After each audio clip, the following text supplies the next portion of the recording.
रुसली कुंकू हसलं मालिकेच्या आजच्या भागामध्ये आपण पाहणार आहोत की आता इकडे पूजा आलेली असते आणि पूजा विचारते की मला कशाला बोलवलं आहे, माझ्याकडे एवढं काय काम काढलं आहे ते तरी सांगा. आणि मग काय काय काम आहे ते आता इकडे बायजा सांगायला सुरुवात करते. बायजा म्हणत असते की बघ, तुला तुझं काम हे व्यवस्थित करायला हवं, तेव्हाच तुला हे 50,000 रुपये भेटतील. मग काय करायचं आहे मला सांगा, मी समजा काही करायला तयार आहे. तुझ्या बहिणीची बदनामी करायची आहे ती तेवढी करून दे, मग तुला हवे तितके पैसे मी द्यायला तयार आहे. खरं तर हे काम मीच केलं असतं, पण मला ना ही जबाबदारी तुझ्यावर द्यायची आहे आणि म्हणूनच मी हे सगळं काही तुझ्यावर सोपवत आहे, असं देखील बायजा आता तिला म्हणत असते. बायजाला ती म्हणते, बस इतकंच ना, तिची बदनामी करायची आहे ना, तर ते सगळं काम माझ्यावर सोडा. मी बघा एका झटक्यात सगळं काही करून दाखवते की नाही, असंही आता सांगितलं जातं. मग तेव्हाच ना आता ती लगेच तिकडनं जायला निघते. कारण आहे ना, तिला ना ते पैसे हवे असतात आणि तिला असं वाटत असतं की चला आपलं काम जे आहे ते होणार आहे या सगळ्यामुळे ना. आता पूजा खूप जास्त खुश असते. पूजा म्हणत असते की थँक्यू, मला तुम्ही ह्या सगळ्यासाठी सिलेक्ट केलं, पण तुम्ही काळजी करू नका, तुमच्या या सगळ्या कामामध्ये ना मी तुम्हाला साथ देणार आहे. आणि बघा त्या कृष्णाची कशी वाट लावते ते, नाही ना त्या कृष्णाला नाचवलं तर माझं नाव देखील मी पूजा लावणार नाही. आता बघा सगळं काही तुमच्या मनासारखं होतंय की नाही, फक्त थोडा वेळ द्या, सगळ्या काही गोष्टी होतीलच तुमच्या अगदी मनासारख्या, असंही तिनं आता सांगितलेलं असतं. जेव्हा आता ती हे सगळं सांगते तेव्हा 50,000 रुपयांचं बंडल उचलून ते तिकडनं जाते. तर बायजा मात्र आता खूप जास्त खुश झालेली असते. ती विचार करते की चला आपल्याला जे हवं होतं ते फायनली आता सक्सेस झालेलं आहे. आणि त्यामुळेच ना आता दुसरीकडे पाहायला मिळतं कृष्णा खूप जास्त टेन्शनमध्ये असते. त्यातच आता दुष्यंत तिथे आलेला असतो आणि दुष्यंत तिथे आल्यानंतर आता मात्र तो सांगत असतो की बघा विचार करा, या सगळ्या काही गोष्टींमध्ये तूच या निवडणुकीत जिंकून येणार आहे, असं बोलून तिचं मनोबल वाढवत असतो. पण त्याच वेळेला ती म्हणत असते की उगाच आहे ना, मला काही सांगू नये ना, विचार करायला भाग पाडू नका, मला माहिती आहे मी काही निवडणूक जिंकून येणार नाही, तुम्ही मला बरं वाटायला हवं म्हणून हे सगळं काही बोलत आहात. त्यावर दुष्यंत म्हणत असतो की नाही, मी तुला जे काही बोलतोय ते अगदी खरं बोलतोय, कारण आहे ना मला माहिती आहे ना की ज्या काही गोष्टी आहेत त्या अगदीच परफेक्ट आहेत त्या.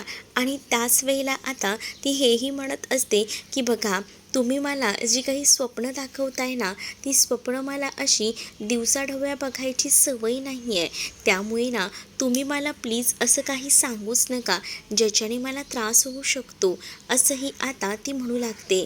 आणि त्याच वेळेला आता दुष्यंत भडकतो. दुष्यंत म्हणतो की मी सगळ्या गोष्टी जाऊ दे म्हणून बोलतोय आणि तुला सावरून घ्यायचा प्रयत्न करतोय, पण तू का माझं ऐकत नाही आहेस ना, मुळात हेच मला कळत नाही आहे. जर मला साथ द्यायचीच राहिली असती ना तर मी बायजाबाईंची पण दिली असती, पण त्या बायजाबाई मला ह्या गावासाठी योग्य वाटत नाही आणि त्या निवडून येऊ नये यासाठी मी विचार करतोय की ही सत्ता एकदा का तुझ्या हातात आली ना की तू ह्या सगळ्याचं सोनं करशील आणि अख्ख्या गावकऱ्यांच्या पाठीशी उभं राहशील.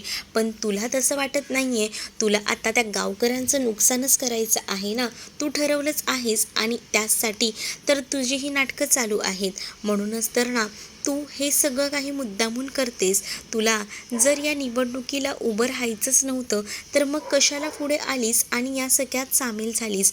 त्या बायजालाच एक तिकडनं लढून आली असती ना तर ती एकतर्फी जिंकली असती, तुला ह्या सगळ्यामध्ये उभं राहायची गरजही नव्हती, असं बोलूनच ना आता तो मुद्दामून तिला आता गरम करत असतो, तापवत असतो, जेणेकरून आता तिला ह्याने तापवलं की बरोबर चिडणार आणि हिची अक्कल ठिकाण्यावर येणार, असंही आता इकडे दुष्यंतला माहिती असतं. आणि म्हणूनच दुष्यंत म्हणतो की राहू दे, तू या सगळ्यात ना माघार घे, तू ठरवलंच आहेस ना तू हरणार आहेस, तर नको उभी राहू गावकऱ्यांच्या पाठीशी. गावकऱ्यांना जे करायचं आहे ना ते करू दे, बाळजाबरोबर तिथे राहू दे आणि मग काय पूर्ण गाव ना जेव्हा बर्बाद होईल ना तेव्हा तू फक्त मजा बघत राहा, असं देखील आता त्यानं तिला सांगितलेलं असतं. जेव्हा आता तो एवढ्या सगळ्या गोष्टी बोलतो ना तेव्हा मात्र आता इकडे कृष्णाला समजत नसतं की काय बोलावं ते. पण कृष्णा आता समजून गेलेली असते की आपल्याला हे सगळं काही दुष्यंत सरकार बोलतात याचा अर्थ आपण चुकतोय. मग आता ती ठरवते की काही झालं ना तरीसुद्धा आता रडत न राहता या सगळ्याला सामोरं जायचं. आणि म्हणूनच ना तिने सांगितलेलं असतं की मी बाळजाच्या विरोधात आता उभं राहणारच, मी काही झालं तरी हार मानणार नाही, गावकऱ्यांसाठी मी हे पण करायला तयार आहे, असंही ती आता म्हणत असते. त्यावर दुष्यंत म्हणतो, हाच तर जोर मला हवा आहे. आता कशी माझी बायको म्हणून बरोबर सूट होतेस. दुसरीकडे आता बाळजाने उद्याच्या भाषणाची तयारी करायचं ठरवलेलं असतं. आपल्याच अंगणात आपण हे भाषण करायचं असंही ती आता दलपत भाऊजीला सांगत असते. त्यानंतर इकडे कृष्णाचीही आता उद्याची तयारी सुरू असते, कारण लगेचच आचारसंहिता लागणार असते. म्हणून उद्या प्रचाराचा एक शेवटचा दिवस उरलेला असतो. आणि मग काय तो प्रचार झाला की बरीच कामं जी आहेत ना ती एकदमच सोपी आणि व्यवस्थित पडणार असतात. म्हणूनच आता इकडे कृष्णाने ठरवलेलं असतं की उद्याच ना आपण आपली सभा घ्यायची, असंही आता ती कृष्णा ही दुष्यंतला म्हणत असते. उद्या मी माझ्या स्वतःच्या हिमतीवर, माझ्या स्वाभिमानावर माझ्या माणसांना माझ्या पाठीशी उभं करणार आहे. तर दुसरीकडे मात्र आता इकडे कपाटात असतील ना तेवढे सगळे पैसे काढा आणि काही गावकऱ्यांना वाटा, कारण उद्याची जी काही निवडणूक आहे ती आपणच जिंकायला हवी आणि प्रचार सभेतसुद्धा तुफान गर्दी असायला हवी, असंही ती आता सांगू लागते. जेव्हा आता ती या सगळ्या गोष्टी सांगते ना तेव्हा मात्र आता एक एक गोष्ट ऐकून इकडे असणारे दलपत भाऊजीसुद्धा चकित झालेले असतात. कारण आता बाळजा जी आहे ती जिंकण्यासाठी कुठच्याही तयाराला जायला तयार असते. अगदी कपाटातला सगळा पैसा संपला ना तरी तिची काही हरकत नसते. दुसरीकडे कृष्णाने आता स्वतःच्या स्वाभिमानावर ही लढाई जिंकायचं ठरवलेलं असतं. तर इकडे आता ती जी आहे ती आता चित्र काढत असते आणि ते सुद्धा कृष्णाचे जे बोर्ड असतात ना ते उद्यासाठी ती बनवत असते, त्याची तयारी सुरू असते. पण दुसरीकडे मुद्दामूनच ना पूजाने आता हळदीचं दूध वगैरे बनवलेलं असतं आणि ती भक्तीला आणून देते. भक्ती म्हणते की आज नक्की सूर्य कुठं उगवला आहे, खरंच ना मला कळत नाही, आज हळदीचं दूध आणि ते सुद्धा तू मला आणून देतेस. मग अगं कसं चाललंय कृष्णाचं, अगं मी असं ऐकलं की कृष्णाच्या गावामध्ये खूप जास्त बोलबाला आहे, म्हणजे म्हणे किती केवढं काय काय चाललंय. हो हो खूप काही चाललेलं आहे. मग त्यात काय तुझं काय. मग आता अगं मी ठरवले गं, आतापर्यंत कृष्णाला खूप जास्त त्रास दिला, पण इथून पुढे ना कृष्णाला जराही त्रास द्यायचा नाही, माझं आता पक्कं झालेलं आहे. अगं हे समजा तूच काय बोलते, तू ठीक तर आहेस ना, भक्ती तिला डायरेक्टली विचारते.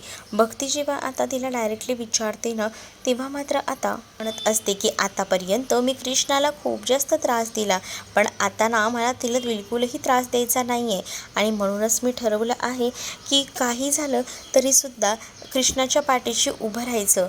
मग आता एवढं पूजाचं गोड बोलणं ना इकडे असणाऱ्या भक्तीला सहन होत नसतं.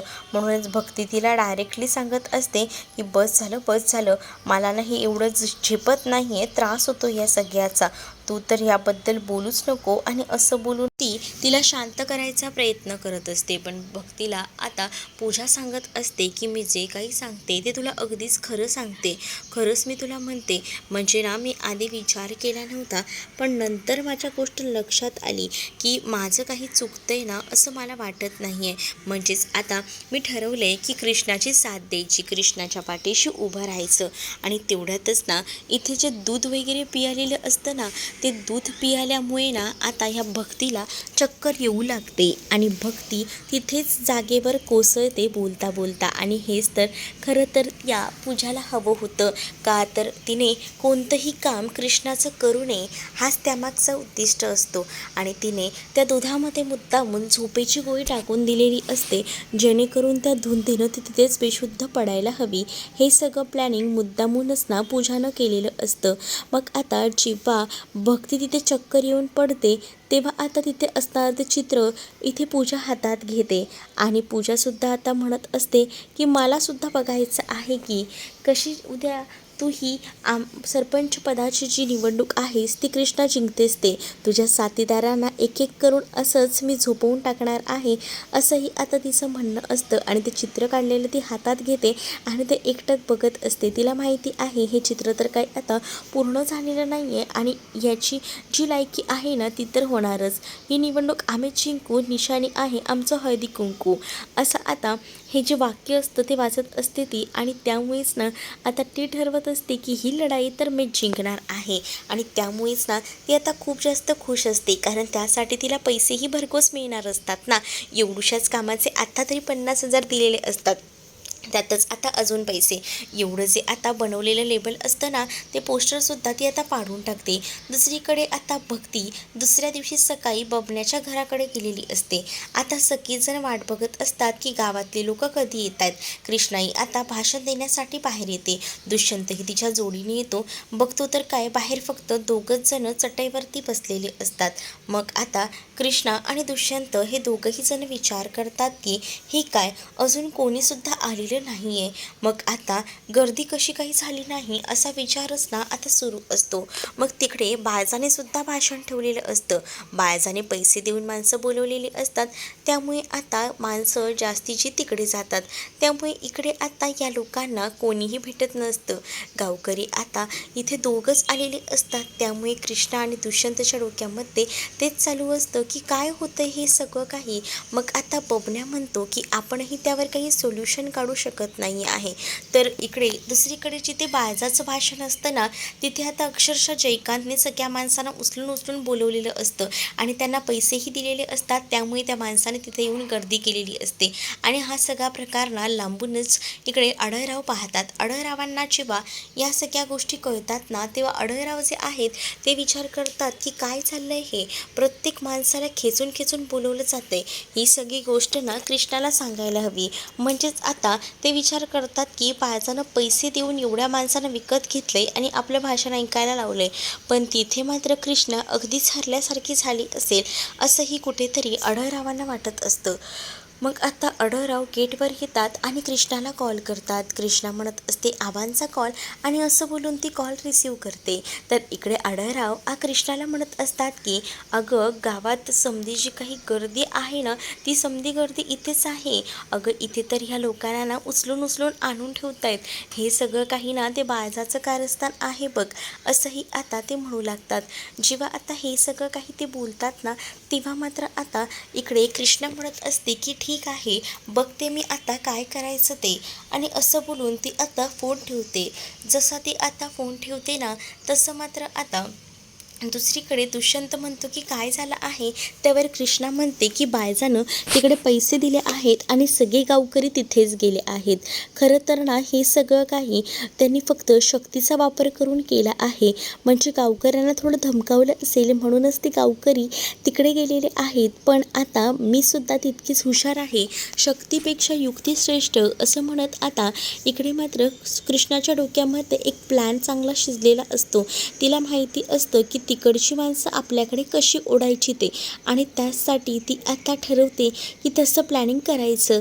मग आता इकडे असणारा हा गावाचा बोजाबारा जो असतो तो पूर्णपणे या कृष्णाकडे न राहता या बाळजाकडे गेलेला असतो. दुष्यंत म्हणत असतो की ह्या गावकऱ्यांना समजत नाही आहे का की ह्यांचं हित नेमकं कशात आहे ते. त्यांनाही असंच वाटतंय का की ही जी बाळजा आहे तीच यांच्यासाठी निवडून येणार आहे करून. मग आता कृष्णा ही लगेचच त्या समरला कॉल करते आणि समरला आपल्या प्लॅनमध्ये सहभाग करून घेते. म्हणजेच आता बाळजाच्या या भाषणामध्ये काहीतरी गोंधळ घालायचं हे ठरलेलं असतं. इकडे गर्दी बघून मात्र आता बाळजा ही अगदी अळटीतच बाहेर येते. आढळराव आता बाळजाला थांबवतात आणि म्हणतात की हे समद काही थांबवा. त्यावर आढळरावांना बाळजा म्हणते की का का थांबू, का तुमच्या कृष्णेकडे भाषणाला गर्दी नाही आहे आणि समधी गर्दी इथे आली आहे म्हणून. ही सगळी ना माझी माणसं आहेत. मी 10 वेळा सांगितलं होतं कृष्णाला की माझ्या नादीला लागू नकोस. मी तर तुला माहितीच आहे आहे कशी आहे ती. मग आता तिला ह्याचं सरळ चित्र तर समोर दिसलंच असेल. मी कोणाशीही नडत नसते, माझ्याशी नडायला माणसं येत असतात, असंही तिचं आता वक्तव्य असतं. मग आता तिचं जे काही बोलणं असतं ना ते मात्र आता इकडे अढळराव ऐकतात. तर अढळरावांना ती म्हणते की आतापर्यंत तुम्ही ही बातमी कृष्णापर्यंत पोचवायला हवी होती असं मला तरी वाटतं. मग आता अढळराव शांत राहतात आणि आता ते बाळजाचं भाषण ऐकायला लागतात. बाळजा आता भाषण सुरू करते. बाळजाचं भाषण जसं सुरू होतं ना तसं आता ती म्हणत असते की तुम्ही समदे माझ्या पाठीशी उभे राहिलात, माझ्या सोबतीला आलात ना, मला बरं वाटलं. मी गावचा विकास तर आतापर्यंत केलाच आहे. इथून पुढे सुद्धा तुम्हाला जी जी मदत हवी असेल ना ती सगळी काही मदत मी तुम्हाला करायला तयार आहे. फक्त यावर्षीसुद्धा माझ्या पाठीशी तुम्ही खंबीरपणे उभे राहा असं देखील आता तिने सांगितलेलं असतं. मग तेवढ्यातच ना जेव्हा बाळजा ही भाषण देत असते तेव्हा पुढचं प्लॅनिंग ती सांगणार असते की ती काय काय करणार आहे. आश्वासनं फक्त देणार असते. पण ती गेटवर आता उभ्या असलेल्या अनुसयाला बघते. अनुसयाला बघून ना आता तिला ते जुने दिवस आठवतात जे की आता तिच्या डोळ्यासमोरून गेलेले असतात. म्हणजेच तिला आता या सगळ्याची जाणीव होते आणि तिला टेन्शन येतं. ती विचार करते की ही तीच आहे जिला मी मारून टाकलं होतं, पण ही जिवंत कशी काय. मग आता ते भाषण तिचं मध्येच थांबतं. सगळेजण विचार करतात की बाळजाला झालंय काय. इकडे आता असणारे जे अढळराव असतात त्यांना सुद्धा समजत नसतं. अढळरावही बघत बसतात. पण तोपर्यंत बाळजा कोसळलेली असते. बाळजा कोसळलेली असते त्यामुळे आता माईकही तिच्या हातातनं खाली पडतो. गावकरी एक एक करून तिकडनं आता उठतात. तर आता इकडे असणारे अढळराव म्हणतात की या बाळजाला नेमकं झालं काय, मध्येच कशी काही चक्कर येऊन पडली असा आता ते विचार करतात. मग तोपर्यंत गेटवर असणारे समर आणि अनुसया अढळरावांना दिसतात. मग आता अढळराव म्हणतात की वा वा कृष्णा, कसला दिमाग चालवलंयस ग, सुपर हिट असंही आता म्हटलं जातं.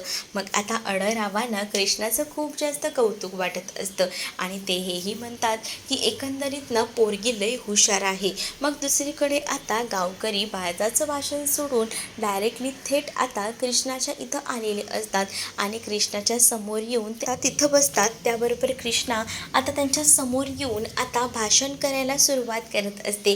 कारण कृष्णाला हेच तर हवं होतं की आपल्या पाठीशी गावकऱ्यांनी उभं राहावं. गावकऱ्यांना ती म्हणत असते की बघा, तुम्हाला आतापर्यंत जे काही सुख मिळालं नाही आहे ना ते मी पुरवायचा तुम्हाला प्रयत्न करेन. म्हणजेच तुमच्यासाठी ना मी बरेच प्रयत्न करेन आणि त्या प्रयत्नात मी यशस्वीसुद्धा होईन. फक्त आता तुम्ही ठरवायचं आहे की कोणाला मत द्यायचं आणि कोणाला बहुमताने निवडून आणायचं. कारण आतापर्यंत तुम्हाला तर चांगलंच माहिती आहे की या गावासाठी बाळजाबाईंनं काय केलेलं आहे ते, आणि त्यापेक्षाही जास्त मोठा विकास मी घडवून आणू शकते आणि तुम्ही एकदा माझ्यावर विश्वास ठेवा. मग बघा मी ह्या सगळ्या गोष्टी कशा घडवून आणते ते, असं देखील आता कृष्णानं सांगितलेलं असतं. कृष्णा जेव्हा हे सगळं बोलून भाषण देते ना तेव्हा सगळीजणं टाळ्या वाजवू लागतात आणि सगळीजणं आता कृष्णाचं कौतुक करत असतात. त्यामुळे आता दुष्यंतसुद्धा खुश असतो. पण दुसरीकडे आता बाळजानं लई मोठं प्लॅनिंग केलेलं असतं.